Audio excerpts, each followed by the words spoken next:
высоту Кавказских гор на внедорожнике с открытым верхом. С высоты птичьего полета увидим сами Гагры, курорты Красной Поляны и сам новый Афон. Ну, если компетенция туризма непосредственно в движении WorldSkills, то мы 3-й год уже в этом направлении движемся. Начали мы, как аккредитовался вуз, то же самое и первый.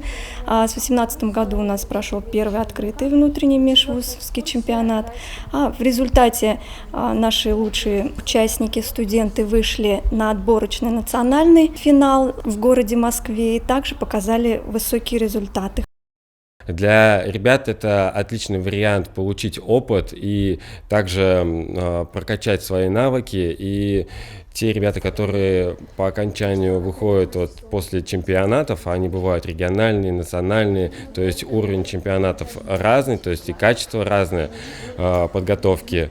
Выходят уже готовые специалисты, которые без 5 минут уже могут работать в любой туристической организации, то есть их с руками и ногами заберут. Дипломом первой степени в компетенции туризм награждаются Марина Баранова и Назгуль Каянова, студентки Башкирского государственного медицинского университета имени Екатерина Куры.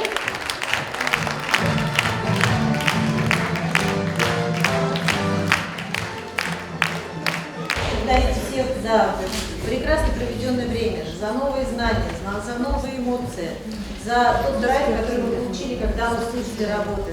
Ну и спасибо всем, кто сегодня присутствовал у нас на экскурсии. Мы говорим добро пожаловать в Башкирский государственный педагогический университет.